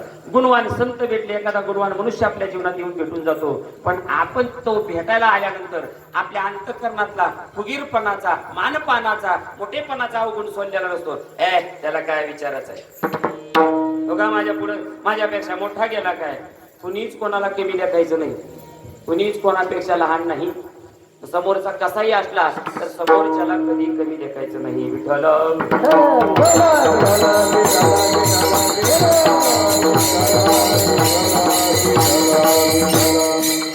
म्हणून धर्मशास्त्राच्या आधारे आपले चिंतन चालू आहे. महाराज म्हणतात नाही धन मिळवलं चालेल, नाही मान मिळवला चालेल पण गुण मिळवा. गुण, कारण गुणवंताला किंमत आहे, गुणवानाला किंमत आहे. गुणवानाला, धनवान लोकांना किंमत त्याच्या मर्यादित त्याच्या भागापुरती किंमत आहे. सरपंचाला किंमत त्याच्या गावापुरतीच. पण गाव सोडून बाहेरगावच्या गावात जर कारभार बघायला गेला कोण खात नाही.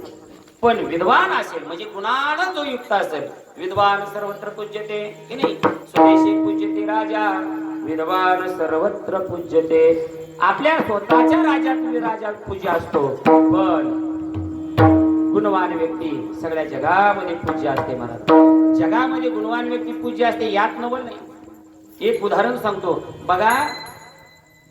अख्खं जग देवाची पूजा करतंय, पण भगवान परमात्मा एका घटकाची पूजा करतोय, तो म्हणजे गुणवानाची. ते गुणवान कोण? जग सगळेजण आपण कोणाची पूजा करतोय सकाळी? देवाची. पण देव एकाची पूजा करतोय, त्या संतांची. क्षेत्रातल्या गुणाचा विचार नाही, इथं भक्ती क्षेत्रातले गुण पाहिजे. ते 2 गुण महत्वाचे आहेत. एवढे 2 गुण पाहिजे बरं.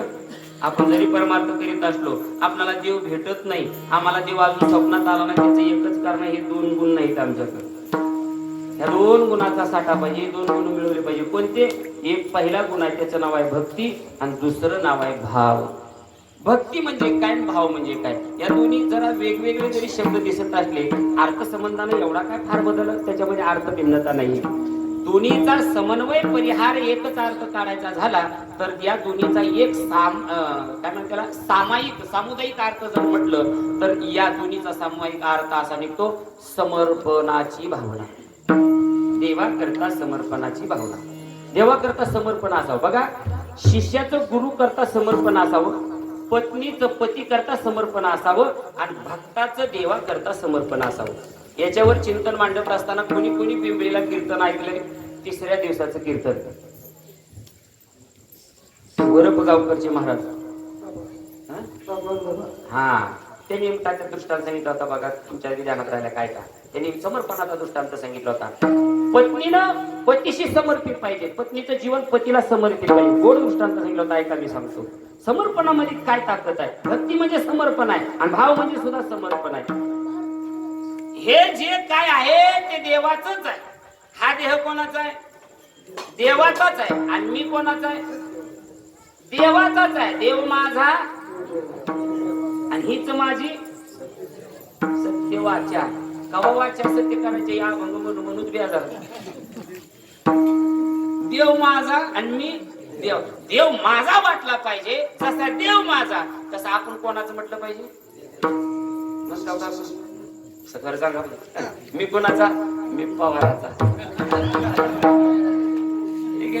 मी आप्पा महाराजाचा. बरोबर आहे का? पण मी देवाचा म्हणतो का कोणी? हे समर्पण पाहिजे. समर्पणामध्ये काय ताकद आहे? त्यांनी गोड दृष्टांत सांगितलं आहे का? एक पती पत्नीचं जोडपं होतं. सुंदर पत्नी होती, सुंदर असणारा संसार चालला होता.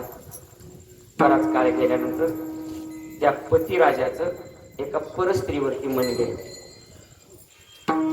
आणि पतीला त्याची हालचाल कळाली. तिने ओळखलं की आपल्या मालकाचं मन एका परस्त्रीवरती गेलेलं आहे. त्याचा अर्थ आता आपल्या प्रेमामध्ये काय होणार आहे?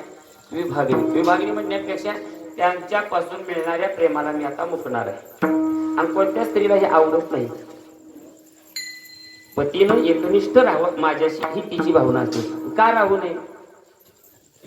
तिनं सर्व 2 कुळाचा त्याग करून आलेली असते. आईकडे 21 आणि बापाकडे 21 कुळ, 42. 42. स्त्री जर चांगली वागली, निष्ठेनं वागली, कुलवान घराण्यातल्या रीतीनं जर वागली ना, तर 42 कुळाचा उद्धार आहे. आणि तिनं जर वाकडा पाऊल टाकला तर 42 कुळ मातीत आहेत. 42 कुळाला नरक भोगावा लागतो फक्त एका स्त्रीमुळे. म्हणून माय मावल्यानं विचार करा, तरुण स्त्री इथं बसलेल्या, आपल्या बापाची माईची मान, इज्जत, मान खाली जाऊ द्यायची नसल तर मायनो बाप आणि माय म्हणतात त्यांच्या मताप्रमाणे वागा. पहिलं मायबाप जमवायचे.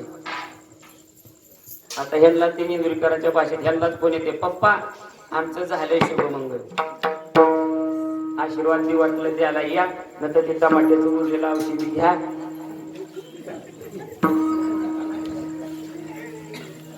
परिस्थिती आहे, सत्य वास्तव आहे. माय बापांनी निवडलेला निर्व्यसनी मुलगा, निर्व्यसनी खानदानी गुणवान मुलगा पुरीला आवडत नाही, पण तिची चॉईस गवंडी, नळवाला, छपरी. म्हणून आई वडिलांच्या मनावर वागत चला. विठ्ठल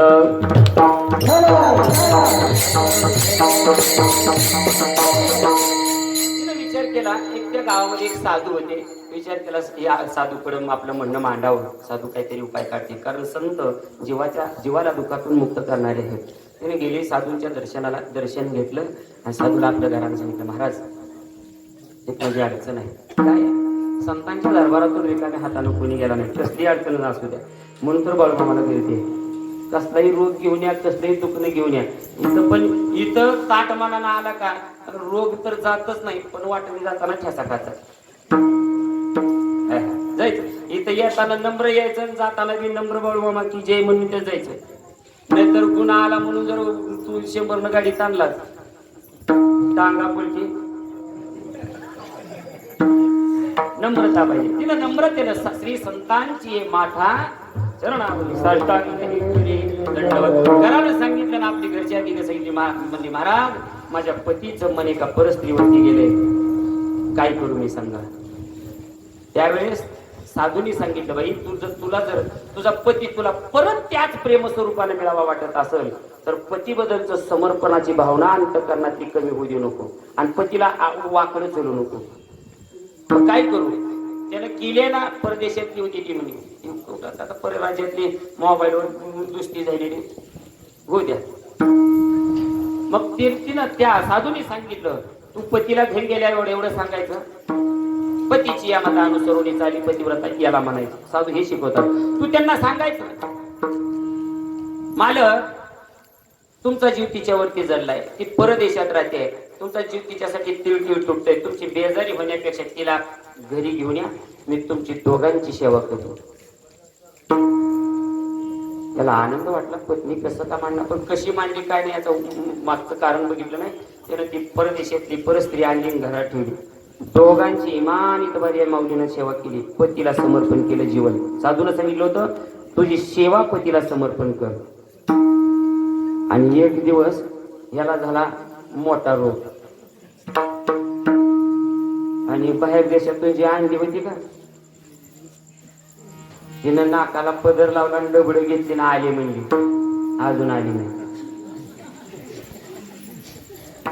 का तर रोगीट पती जरी असला तरी कोण सांभाळलं, पण हिनं पतीशी जीवन समर्पित केलं तर रोग झाला तरी त्या पतीची इमान इतबारी सेवा केली. इतकी सेवा केली, इतकी सेवा केली, इतकी भगवंताची उपासना आराधना केली, आळवणी केली आणि भगवंताच्या दरबारात पतीच्या आरोग्याकरता मागणी केली. आणि एक दिवस तिचा पती पूर्वीसारखा तंदुरुस्त झाला. आणि मग त्या पती राजाला कळालं मी खरं प्रेम कोणावर करायला पाहिजे होतं. म्हणून पुरुषांना सुद्धा हात जोडून विनंती, कशी कास नाही हेंद्री बेंद्री, कारण माऊलीची भाषा आहे. हे असो वनिता आपुली कुरूप जरी झाली परी तेच भोगिता बरी जया पुरी. पदरचं काहीच बोलत नाही मी, फक्त मी माझ्या व्यावहारिक भाषेत बोलते. काय जणाला ती संदर्भ नाही दिला की मनातल्या मनात म्हणताय महाराज घसारला, हे कसरत कसरत नाही, त्याला पुरावा. पत्नी कुरूप म्हणजे कुरूप याचा अर्थ काय. आता सर्वसामान्यांना कुरूप शब्द कळत नाही म्हणून मी सांगितलं. हेंद्री बेंद्री डांबरावली कलरची फासुळ्या दाताची फराळ्या दाताची कशी का असणार, पण तुझ्या प्रारंभानं ती मिळाली. संपूर्ण जीवन तिनं जसं समर्पित केले तसं तू समर्पित कर. भक्तीमध्ये ही समर्पणाची भूमिका आहे. आणि ज्यानं समर्पण केले त्याचं देव सेवा करण्याकरता धावतोय, उग कोणाकरता धावत नाही. आणि हे समर्पण आम्हाला या भगवत भक्ताकडे मिळतं बघा. आता आरतीला बामणीला बरीच लोक गेलेत. गावगाव हनुमंतराची आरती चालू आहे. नाथ महाराजांची जी आरती घेतात बामणी, त्यात आम्ही चालू केली आहे 4 महिने शनिवार झाले. त्या आरती मधलं दुसरं चरण आहे भक्तीचं समर्पण कसं करावं ते. मना माझ्या मागे मी म्हणतो ओढून वाजवायचं. सीतेच्या शुद्धीसाठी रामे बुद्धोरी आज्ञा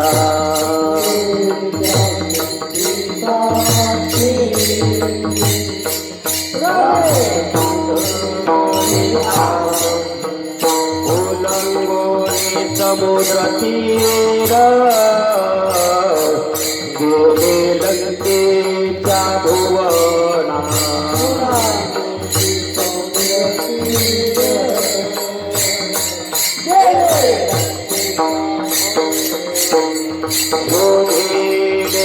शोभवन मुद्रा टाकी देखून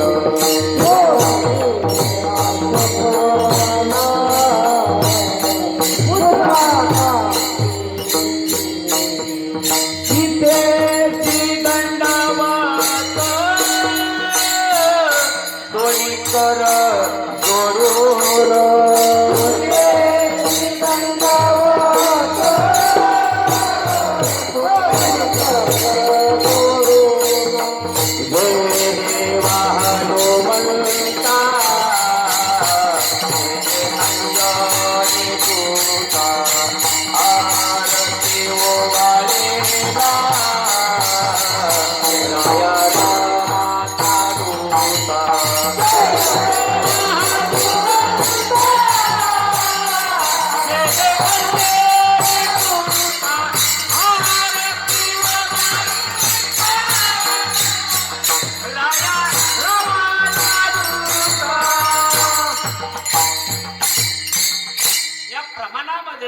हनुमंतरायाचं समर्पण आहे म्हणजे भक्तीचा गुण आहे आणि भगवंतामधला भाव आहे. सीतेच्या शुद्धीसाठी रामे दिधोरी आज्ञा दिली सीतेची शुद्धी करण्याकरता देह समर्पित केला. दास्यत्व निकट स्वीकारलं दास्यत्व निकट आणि म्हणून केली रामाच्या आणि मग ते अशोक वाटिका शोधली सगळं केलं आणि सीतेची शुद्धी घेऊन आले. सगळ्या अशोक वाटिकेमधला सगळा धुमाकूळ हे असणारा लंकेला असणारा सगळं लंका जाळून येणं हा पुरुषार्थ कोण आखिया मारणं रावणाचे मोठमोठाले जे पुत्र होते त्यांचं असणारं मारणं एवढा पुरुषार्थ करून सीतेची शुद्धी घेऊन आले. पण आल्यानंतर मी केलं म्हणून तोंडानं न सांगणं याचं नाव आहे भक्ती. नाही तर आम्ही थोडी परमार्थात थोडी जरी सेवा केली कस काय आपलं आपला नादच कोणी करीत नाही. बसा बसा बसा खाली बसा इथं लय करायले पण कोणी कुठं काय नाव सांग ना एवढं समर्पण करावं भक्तीमध्ये. म्हणून ती भक्तीची व्याख्या भक्ती आणि भाव हा गुण पाहिजे आणि हा गुण जर असेल तर तुकाराम महाराज म्हणतात तुका म्हणे भक्ती भाव आणि तोची देवाचाही देव तो देवाचाही देव होतो आणि मग तो देव काय करतो अभंगाचं पहिलं चरण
म्हणायचं त्याला प्रमाण आहे त्याला शास्त्र आहे. थोडक्यात मुद्दा तुकोबरांच्या भाषेमध्ये भक्तीची व्याख्या संकल्पावी माया त्याचं नाव भक्ती त्याची थोर भक्ती संकल्पावी माया संसाराची माया. संसार करू नका कोणी संतांनी सांगितलं नाही का? आपलं सोडा असं कोणी सांगितलं नाही. संसार सोडा नुसता परमार्थ नाही. नाही, संसार करून परमार्थ करा. आसोनी संसारी संसार सोडा कोणी सांगितलं नाही. फक्त काय करायचं, संसारावरचं प्रेम काढायचं आणि देवावर लावायचं, म्हणजे परमार्थावर लावायचं. याचं नाव आहे संकल्पावी माया. बस याचं नाव भक्ती. आणि भाव म्हणजे दृढ विश्वास, देवाबद्दल विश्वास महत्वाचा आहे. या दोन गोष्टी, दोन गुण मिळवले ना परमात्मा त्यांची करू धावे सेवा. आणि ते जे काही मागत नाहीत हाही त्यांचा एक गुण बघायला सापडतो. जे देवाला सेवा करून देवाची काहीच मागत नाही त्यांच्या सेवेकरता तो परमात्मा धावतो. आपण ज्या संतांच्या परिसरामध्ये त्या गुरुभगांचं 2च मिनिटाचं चरित्र बघू आणि सेवा समाप्त करू. त्यांची करू धावे सेवा. कोणासाठी? ज्यांच्याकडे 2 गुण आहेत आणि ते एवढे गुण अंगात असून स्वीकारून सुद्धा देवाकडे काही मागत नाही, अशांची देव सेवा करण्याकरता धावतो. तेरचं पूर्वीचं मुख्य नाव आहे बघा, सत्यपूर नगरी. कारण आरतीमध्येच नामदेव महाराजांनी पहिल्या चरणामध्ये दिलं होतं, ठीक नाही? 27 युगे सत्यपूर नगरी नवर्ण पिता निहाराथोरी अखंड ध्यातो पूजा विस्तारी सुख सरकारी कधी जे हकारी जय देव जय गुरुबा आरती व वाळू. सत्यपूर नगरी होती. आणि या सत्यपूर नगरीला महादू नावाचे कुंभार आणि त्यांचं पुन्हा उपनाव फुलं माधव बुवा आणि त्यांच्या पत्नीचं नाव रुक्माबाई. जुनं कालेश्वराचं मंदिर आहे. तेरला जेवढे जातात दर्शनाला जरा बाकीचे मी बघा. जिथं विष्णूचं म्हणजे भगवत भक्ताचं विष्णूचं देवस्थान आहे, जिथं तीर्थक्षेत्र आहे तिथं विष्णूच्या अगोदर महादेव आहे. जिथं विष्णूचा भगवत भक्त येणार आहे किंवा विष्णू येणार आहे त्याच्या अगोदर महादेव गेलेले आहेत तिथं. कारण महादेव वैष्णवामध्ये अग्रगण्य आहे. एका जनार्दनी वैष्णव आणि शिरोमणी. म्हणून तेरला गेल्यावर 2 महादेवाचे मंदिर आहेत. दर्शनाला गेल्यावर लक्ष करायचं कुठं कुठं. काकाच्या मंदिराच्या बाजूला आहे इकडल्या पाठीमागच्या बाजूला थोडा अलीकड, आणि डाव्या डाव्या बाजूचं नाव आहे कालेश्वराचं मंदिर आणि अलीकडे आहे ते निळकंठेश्वराचं, म्हणजे तुळशीच्या पाठीमागचं निळकंठेश्वराचं. ते निळकंठेश्वराचं मला वाटतं परत स्थापना झाली असेल, पण चरित्रामध्ये जे आलेलं आहे ते कालेश्वराचं मंदिर प्राचीन आहे. मग त्या कालेश्वर मंदिराची यांनी भक्ती करायची कोणी? या माधव कुंभारांनी आणि रुक्माई. मुलगा झाला, संसार वेळेवर फुल फळ उमललं, मुलगा झाला आणि मुलगा मरण पावला. तो मुलगा उचलला आणि एका गोर म्हणजे पांढऱ्या मातीचा खड्डा, तिथं लोक जुन्या काळात तिथं सगळे गावातली राख आणून टाकायची, त्या राखाची तयार झालेली माती तिथंच खड्डा केला आणि त्याच्यात पुरला. 1 2 3 4 5 6 7 8 लेकर जन्माला आली आणि मरण पावली. शेवटी त्या माधव कुमाराने परमात्म्याला विनंती केली, प्रार्थना केली, देवा हे देवा एक तर देऊ नको. नाही दिलेल्याचं दुःख नाही, पण देऊन वाचत नाही त्याचं फार दुःख आहे. एक तर लाडकी बहीण योजना चालू करू नको. चालू केली तर टायमाला टाक. सगळ्यात दुःख त्याच्यात आहे. आमचं नाव वगळ, आमची केवायसी झालं नाही, शेजारी राहिलं, मला आला लय मोठं दुःख आहे देवा. पुत्र नाही झाला याचं दुःख नाही, पण जन्माला आल्याला टिकत नाही, वाचत नाही याचं दुःख आहे देवा. स्वतः भगवान परमात्मा एक अतिथीच्या रूपात आले. भिक्षा वाढली आणि अतिथीच्या रूपातल्या भगवंताने सांगितलं, लेकरं कुठे आहेत? लेकरं झाले नाहीत का तुम्हाला?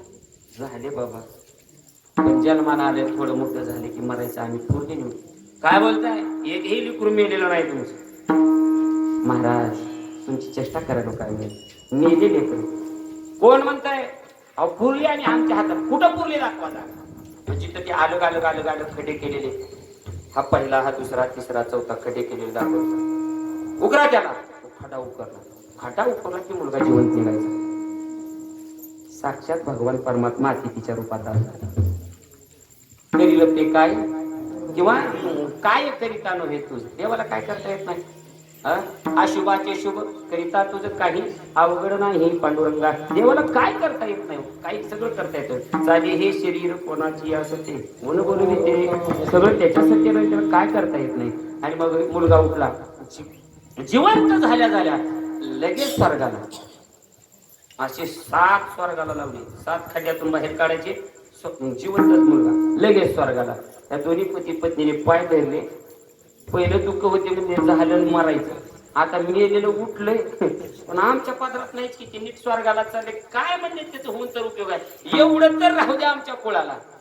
मग ते 8वा मुलगा ठेवला, गुरीतून काढला म्हणून नाव गोरोबा. नाव गोरोबा, गोरोबा नाव ठेवलं. आणि संतांची बालपणापासूनच भक्तीकडे ओढ असते, अगदी बालपणापासून. मग आता त्या चरित्रामध्ये ढोकी सासरवाडी सांगितले, पण काही माणसं काही चरित्रकार सांगतात की गोरोबा काकांची सासरवाडी कोणती आहे, इकडं वैरागच्या पुढे ढोराळा आहे. माऊलीच्या रथाच्या मागे 9 नंबरला दिल्लीच्या ढोराळा गावचे. त्या ढोराळा तिथं काकांचं मंदिर आहे माहिती, तिथं 3 वेळेस सेवा जाईल. त्या मंदिरामध्ये काकाची समाधी आहे तिथं. तिथं म्हणतात, आता कोणता पुरावा, संतांच्या पुराव्याबद्दल चरित्राबद्दल आपण विक्षेप घेणं किंवा आक्षेप घेणं हे चुकीचंच आहे. असू द्या कुठली कासना. पण पहिली मुलगी, पहिली पत्नी, तिचं नाव संती, ती केली, लग्न झालं, मुलगा झाला. आणि मुलगा झाल्यानंतर मग माती तुडविता नाही देहस्थिती, भक्ती दंगत भाव, भक्ती आणि भाव देवाला अर्पण, देह समर्पित केला. देह समर्पिचे देवा भार काहीच न घ्यावा, होईल आगवा तुका म्हणे. देह देवाला समर्पित केलेला, वाचा देवाला समर्पित केलेली. तुका म्हणे वाचा वाहिली अनंतान, बोलायचे आता काम नाही. सगळं शरीर समर्पित केलं होतं, वाचा राहिलीच कुठं, सगळं समर्पित केलेलं. आणि मग ध्यानी म्हणी पांडुरंग, जागृती स्वप्नी सर्वत्र पांडुरंगच पांडुरंग. भगवत चिंतनाशिवाय दुसरं काय नाही. माती तुडवायचं असेल, गाडगे बनवायचे असतील, धरणीला पाठ टाकले असेल, उठले असतील, झोपले, रात्र दिवस भजन म्हणजे देवाला समर्पण, भक्तीची समर्पण, भावाचं समर्पण केलेलं, त्याच्याकरता देव धावून जातो. हा मुद्दा सांगायचा. त्यांची करू धावे सेवा. काकांची भक्ती वाढली. ती संती एके दिवशी पाण्याला निघाली आणि सांगितलं, मालक लक्ष असू द्यावे, स्वामी बाळावरी नाही घरी कोणी.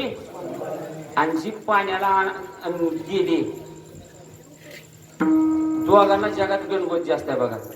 कोणाला? एक बायाला आणि एक गांजा पेणाऱ्या माणसाला. बाईला गणगोत विचारायचं काम नाही, जिथं गेली तिथं तीच कोण पिटली का रमलीच तिथे. आणि गांजा वाढणारी 1 पुडी 9 गडी, गणगोतच गणगोत. कमी नाही महाराज असू द्या. तिकडं गुतली ती लवकर आली नाही, एवढ्या करता वाढवलं. गुतली तिकडं पाणी आणायला, पण इकडं लेकरू आता माय दिसना म्हणून बापाकडं जाणं हा त्याचा स्वभाव आहे. आणि पिताश्री म्हणजे गोरोबा काका तर भजनात दंग झाले चिखल तुडवत असताना. ते लहानच लेकरू महाराज रांगत रांगत रांगत रांगत रांगत चिखलाच्या गोळ्यापर्यंत गेलं. काका देहावरच नव्हते. तसंच ते लेकरू. तो प्रसंग पहा, तो चरित्र जरा अंतकरणातल्या आर्त भावनेनं श्रवण करा, जरा एका सर्वांगाचं काम करून. अरे अश्रूला सुद्धा बांध फुटतील हे चरित्र आहे काकांचं. लालभुंद चिखल झाला, लालभुंद. बायको पत्नी आली, हांडा टेकवला, घाम आलेला पुसला आणि बघितलं, आत घरात बघितलं, बाहेर बघितलं, गल्लीत बघितलं, लेकरू सापडेना. आणि त्यावेळेस मग चिखलाकडे काकाकडे बघितलं तर काकाचं धोतर अर्ध लाल आहे, चिखल अर्धा लाल हुंद आहे. आणि लक्षात आलं मालकानं आपलं लेकरू तुडवलं. आवाज देते मालक, धनी यावं लेकरू आपलं तुडवलं तू. पण ते तुझं ऐकायला कुठं भानावर ऐकू. शेवटी जाऊन अंग असं धरलं, हलवलं तरी काका जागेवर येणार. पण तिनं पुन्हा भजनाचा आक्षेप केला. भजनाबद्दल आरे रावी भाषेमध्ये बोलले, जळो तुमचं भजन, आग लागू तुमच्या त्या परमार्थाला, आग लागू तुमच्या देवाला. निष्ठावंत वारकरी स्वतःला काही बोललेलं सहन करेल, पण देवाला, धर्माला, देशाला बोललेलं कधी सहन करायचं ना, तो निष्ठावंत. देवाबद्दल भजना आग लागू म्हणजे भजनाला तुमच्या म्हणते द्या का, नाही त्यांना बाजारला न पाठवू द्या, मला कीर्तनाला जायचं म्हणजे हा असं आग लागून काकांना राग आला. आणि जे ते आवाज मिटवण्याकरता लाकडा आणली, त्यातलं एक लाकूड काढलं, काका मारायला धावले. मारायला धावल्याबरोबर आता तिनं ओळखलं पतीचा स्वभाव तिला माहिती होता. आता हा बाबा एकच दणका देणार पण आपला जीव जाणार. आपल्याला वाचायचं असेल तर एकच स्वभाव माहित होता. आणि सांगितलं खबरदार माझ्या अंगाला स्पर्श कराल तर तुम्हाला पांडुरंगाची शपथ आहे. शपथ आहे म्हणण्याबरोबर तसाच हात माघारी फिरला, लाकूड खाली टाकलं. आणि त्या दिवसापासून काकाने स्पर्श करायचा बंद केला. बायको उठायच्या आत काका उठायचे. तिला 3ला उठली तर काका 2लाच उठायचे. तिच्या हातचं पाणी तापवलेलं नाही. तिनं आणलेलं पाणी सुद्धा नाही, तेरणीला आंघोळ करून यायची, स्वतःचा स्वतः स्वयंपाक करायचा, स्पर्श नाही. ती संती नावाची पत्नी म्हणू लागली, काय मी वेडी असेल काय म्हणून बसले, आता पुढे वंश वाढायचा कसा. बापाकडे गेली, वडिलांना म्हणली, बाबा आता मला संत आहेतच महाराज, त्यांच्याकडे अवगुण बघायला भेटत नाही, पाहता अवगुण तुका म्हणे तैसा, सज्जनापासून पाहता अवगुण मिळायचे ना. अवगुणाचा पत्ता नाही, पूर्ण सद्गुणाचा साठा भरलेले संत. एक वेळेचा प्रसंगाद्वारे केला. नारद महर्षी सहज गेले आणि रुक्मिणी मातेला विचारलं, आई साहेब देव कुठे आहेत, देव कुठे आहेत म्हणल्यावर आई साहेबांनी सांगितलं, मुनिवर्य तुमचे देव का म्हणजे हो. ते काय म्हणजे देव घरात आहेत. आणि देव घरात काय करतात म्हणजे देव पूजा त्यांच्याकडेच असते. नारद महर्षी म्हणले, अख्खं जग याची पूजा करतय, मग ही कुणाची पूजा करत असत. आणि स्वतः नारद मुनी आत गेले आणि वाकून बघितलं.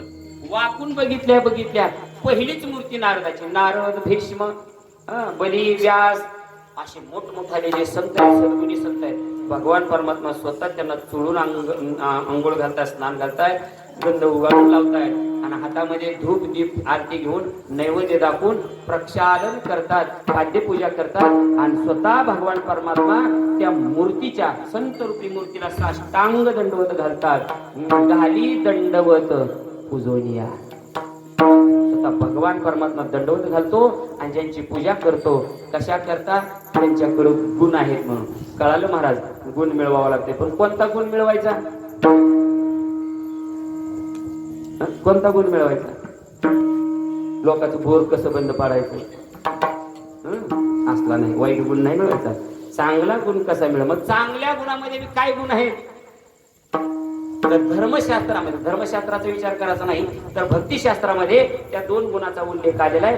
ते 2 गुण जर तुम्ही मिळवले, देव पूजा करतो याच्यात नवल नाही, तो देव होईल.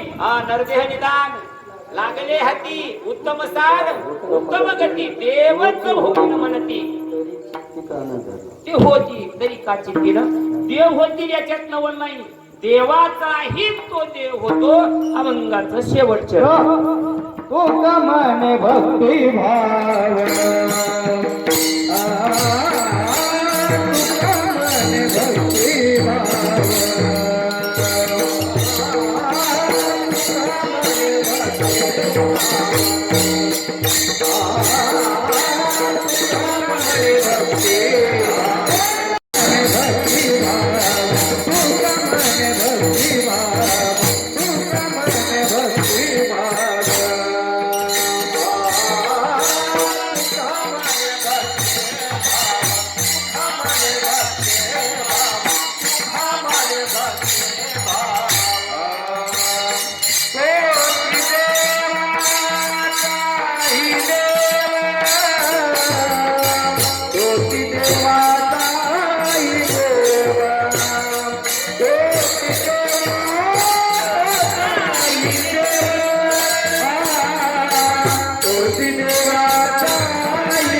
ज्ञान क्षेत्रातला गुणाचा विचार नाही, कर्म क्षेत्रातला गुणाचा घेतला. म्हणजे बाबा मग मी त्यांना शपथ घातली, ती मला स्पर्श करत नाहीत, आता मला मुलं होणं अशक्य आहे. ही मुलगी द्या, बहीण द्या माझी, तिला झालेला मुलगा माझाच आहे म्हणून मी समाधानी मानेन, समाधान राहील, द्या तिला. आणि मग महाराज ते मान्य केलं. थाटामाटात दुसरं लग्न काकांचं झालं. आणि लग्न झाल्यावर पहिला नियम होता, आजही देवसंस्थांना जर लग्न झालं संस्थांमध्ये आळंदीमध्ये, तिथला नियम आहे, नवीन जोडप्याला डायरेक्ट आधी पंढरपूरला वारीला लावते, नीट वारी करून यायची आधी पंढरपूरची. तसं एक काका आणि ती रामी नावाची सगळे काय पाहुणे रावळे सासू सासरे घेतले, पंढरपूरला वारीला गेले.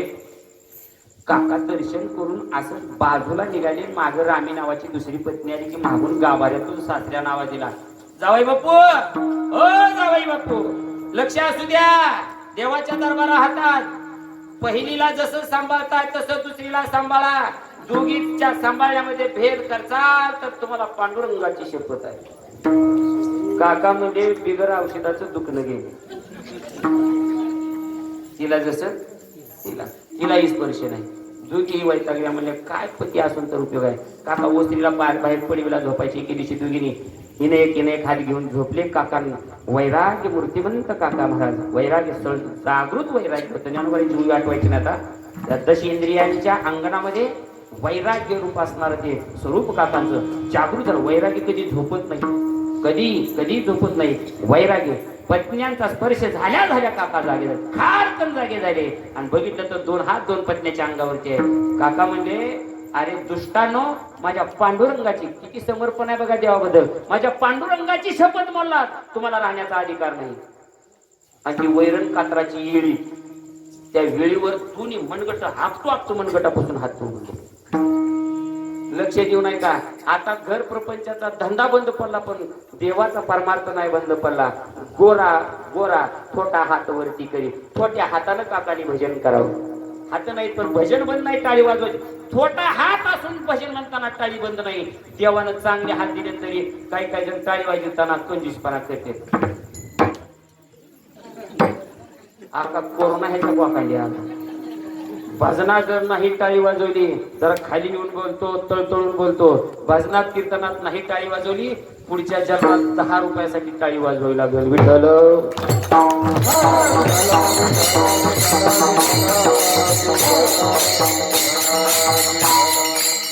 भजनाच्या कीर्तनाच्या मोक्यावर नाही वाजवली टाळी तर पुढच्या जन्मात वाजवावी लागेल नाक्यावर टाळी. टाळी इथं वाजवायला कंजूशीपणा करायचा नाही. छोटा हात असून टाळी वाजवाई, भजन करावं. काकांनी भजन केलं.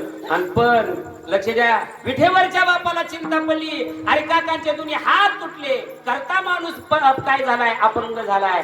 आता मला जाऊन गेलं पाहिजे त्याच्या सेवा करण्याकरता. त्याचं ऋण आहे माझ्यावर, जन्माला आल्यापासून भक्तीचं ऋण आहे, भजनाचं ऋण आहे. आणि ते ऋण हळूहळू फेडण्याकरता हळूहळू फेडी ऋण.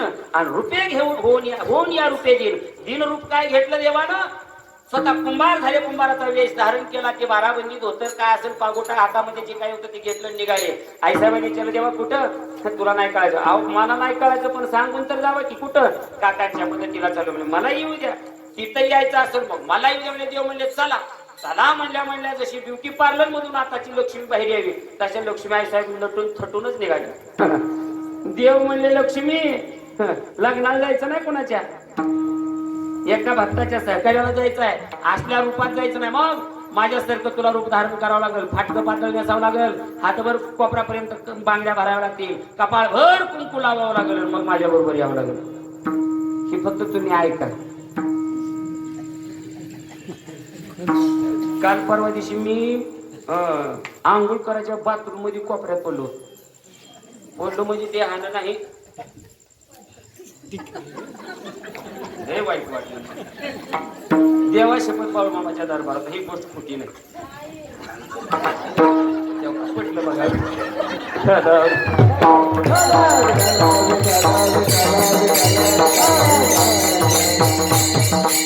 लोका सांगे ब्रह्मज्ञान, लाज वाटते मला सुद्धा. महाराजांची बरं टिकली लाईट असेल, मी ह्या मायाला काय म्हणून कुंकू लावा म्हणून मला सांगण्याचं मला काय अधिकार. लावू नका मायानो, जशा आहेत तशा जिंकतांचीवर लाव. माझं चीज करेल तुमचं कुठे शिवाला जाऊ.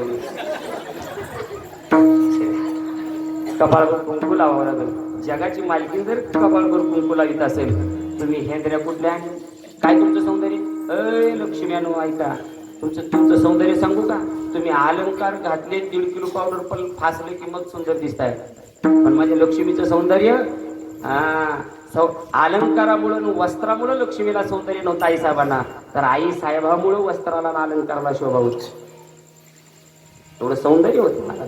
तरी सुद्धा भक्ताच्या कामाकरता कुंभारीन झाली आणि दोघांनी गाडीवर दारात असणारे कोण? गरुड हनुमंत पुढे उभी राहते. गरुडाने विनंती केली, देवा कुठं चाललो काकाच्या कामाला? मग आम्हाला बी न्या. देव म्हणले तू येशील असा गरुडाच्या रूपात. मग काय गाढव व्हावं लागल. गरुड म्हणला होईल. भक्ताचं काम करण्याकरता गाढव व्हायची वेळ आली तरी व्हा दादानो.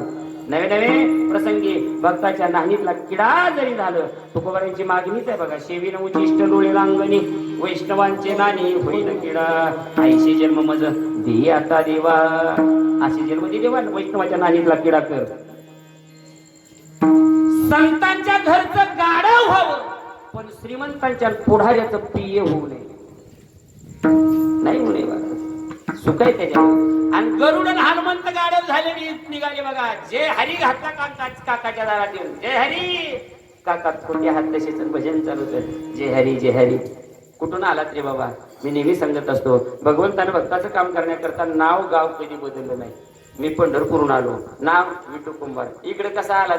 पश्चिम महाराष्ट्रात लोक आता मातीचे भांडे कधी वापराले, भरपूर पैसा झालाय, कारखानदारी चांगली झाली, स्टीलचे प्लॅस्टिकचे भांडे वापराले, मातीच्या भांड्याला किंमत नाही दिली, धंदा चलत नाही. मी इकडं मराठवाड्यात कुंभार कमी आहे, तिथल्या जरा व्यवसाय चांगला आहे म्हणून तुमच्या इकडे आलो. मग मला ठेवता का कामाला? काका म्हणजे बाबा माझंच हात नीट नाही तर तुला कसं खाऊ घालू? कुंभाराच्या वेशातले देव म्हणले तुम्ही खाऊ घालू नका, आम्ही इथं राहतो, काम करतो, हे तुम्हालाही खाऊ घालतो. काका म्हणजे काय देवासारखा आला? काय काका देवासारखा नाही हो, देवच आहे. देवच होता, जगाचा बाप होता. आणि देवाने मग सकाळी उठावं, पहाटे 2-3 वाजताच उठायचं. देवाने स्नान करायचं, काकाला न्यायचं, काकाला स्नान घालायचं आणि काकाला स्वतःच्या हाताने गंध लावायचा. त्यांची करू धावे सेवा, स्नान घालायची सेवा. आणि इथं घरातलं कोण बाबा आंघोळ घाली ना आपणाला? आम्हाला फक्त 2दाच आंघोळ मिळते. ती बी बहिणीत भावात प्रेम असेल तर, दक्षिणा चांगली टाकली तर. एक राखी पौर्णिमेला आणि एक दिवाळीच्या आंघोळीला काय चुली त्याच्या बिचाऱ्या. पुन्हा मळाला का कसा झालाय हो. देवाना आंघोळ घालावी चोळून, काकांना गंध लावावा, घरी यावं, माती आणावी. गाढव तर ते गरुडच होतं. गाढवाला न्यावं, माती आणावी, आईसाहेबांनी पाणी आणून द्यावं, स्वतः देवाने चिखल तुडवावा, मडके घडवावी. मडके बाजारात विकायला बसले.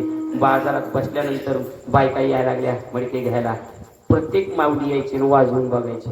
देव म्हणजे वाजवून काय बघत आहे? आम्ही बरोबर काकाची अशी मडकी घेत होतो म्हणजे. कसे वाजवून? येणं सांगितलं वाजवून काय बघताय, आपटून बघा. खरंच आता बायाला असलं मनाला दुसरी घेतलं, दांड म्हणजे आदळलं मला. काही सुद्धा झालं नाही. ते काय साध्या कुंभारानं घरी होतं काय? आणि मग सगळीकडे चर्चा उठली की काकांच्या घरामध्ये एक विठू कुंभार आलाय. काय गाडगी बनवतोय, पटले तरी जमिनीवर गाडगं फुटत नाही. सगळा लोट तिकडेच महाराज. काकांचा व्यवसाय भरपूर चालू लागला. आणि मग असं करता करता आळंदीत संत मिटिंग झाली. ते म्हणजे चला काकाच्या दर्शनाला. कोण होते त्यात? हे 4 भावंड, नामदेव महाराज, सौता महाराज, ज्ञानोबराय, निवृत्त दादा, सोपान काका, मुक्ताबाई. आणि यांची मिटिंग कुणाला कळाली? कुंभार वेशेतल्या पांडुरंगाला. त्यांनी विचार केला आता इथं राहणं बरं दिसत नाही. आणि मग ही मिटिंग दारातच आहे. तोवर म्हणले घरात जे गेले पांडुरंग परमात्मा बाहेरच आले नाहीत. आणि तिथं ते तयार केलेले मडके बघितले माझ्या छोट्याशा मुक्ताबाईनं.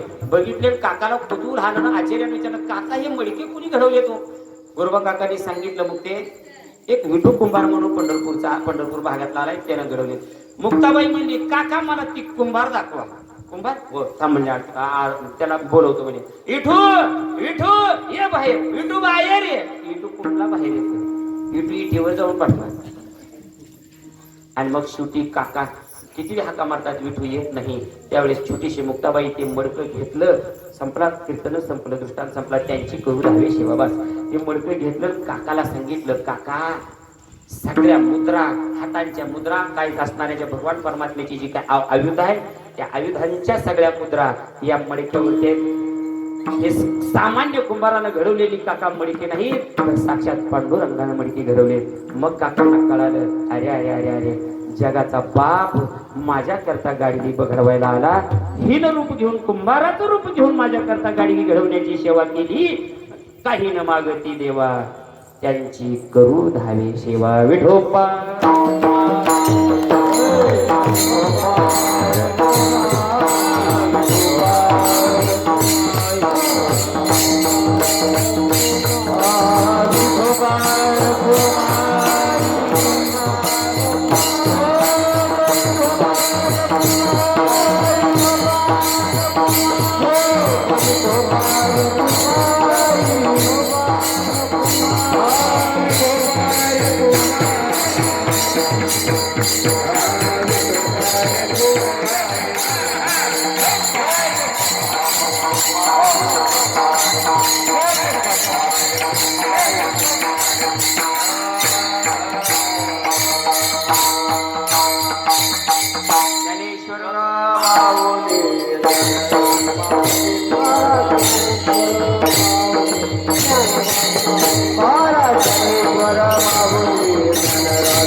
हात आहे ते हात वर करून गोगो